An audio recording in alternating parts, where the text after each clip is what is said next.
Okay, so that was the first two songs off my new record. The first one was called The Calm. That was the slower one, and then I went into Ignition. And I want to talk about the pedals that I'm using for both of those songs.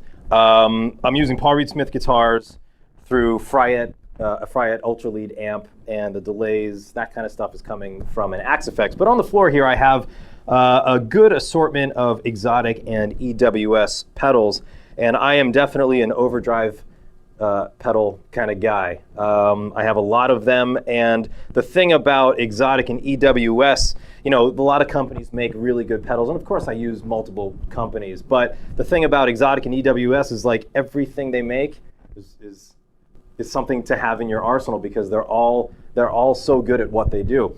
So for the Calm, the first song, what I was using was an EP booster, and I have two EP boosters on my pedal board. I have one in the front of the chain and one in the back of the chain. And the reason for that, there's multiple reasons. First of all, sometimes I like to push a pedal from the front with an EP booster. An EP booster just fattens everything up. I really hardly ever turn off one or the other EP boosters. They're always on. No matter what amp, single coils or humbuckers, it just takes your sound and just fluffs it up a little bit more, and it's that comfort thing that once you turn it off, you feel just kind of deflated. So I usually always leave it on.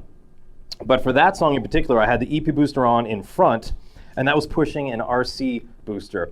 And oftentimes a question comes up, what is the difference between an EP booster and an RC booster? The RC obviously has a little bit more control over the EQ. There's a treble knob and a bass knob.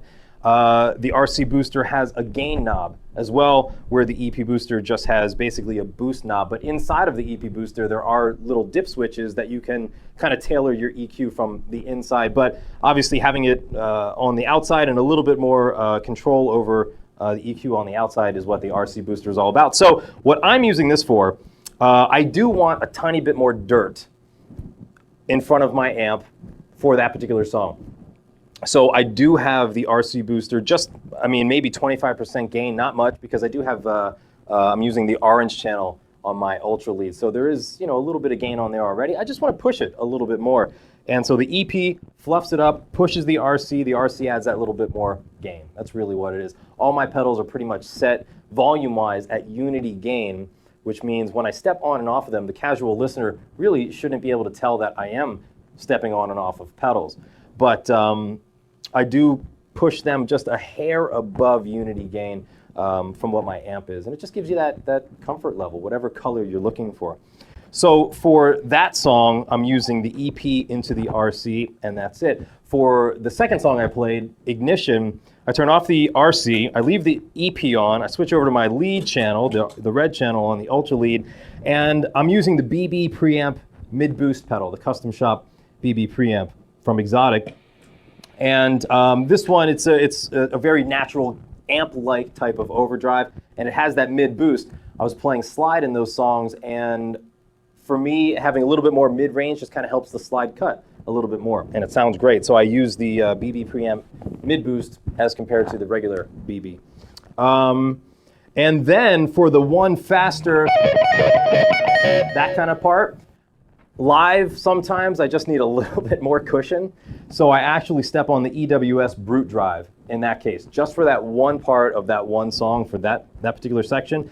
And yeah, it's kind of like EP into the BB, into the Brute Drive, and it's lots of gain stages and all that kind of stuff. But again, the casual listener really won't be able to hear it because a lot of the Exotic and EWS pedals, their mainstay of their construction is transparency. And that's what I love about them, because I spent a lot of time building my sound just from my hands to the guitar to the amp. Anything in between, I really don't want to color that much. So the transparency of all of these pedals is really something I enjoy. That's why I have a lot of them. But yeah, I'll step on that Brute Drive. So here's the BB here's the EP on into the BB.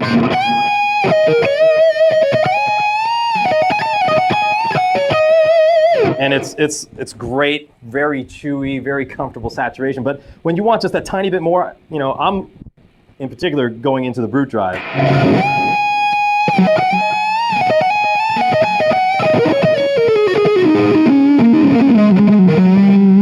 Yeah, I mean, it's going to compress a lot more, but at that, you know, those faster faster picking kind of things, you actually want a little bit more compression so that the notes that are kind of, especially when it's fast, it may not be that consistent. So more compression is going to bring up the valleys and push down the peaks, smooth everything out a little bit more.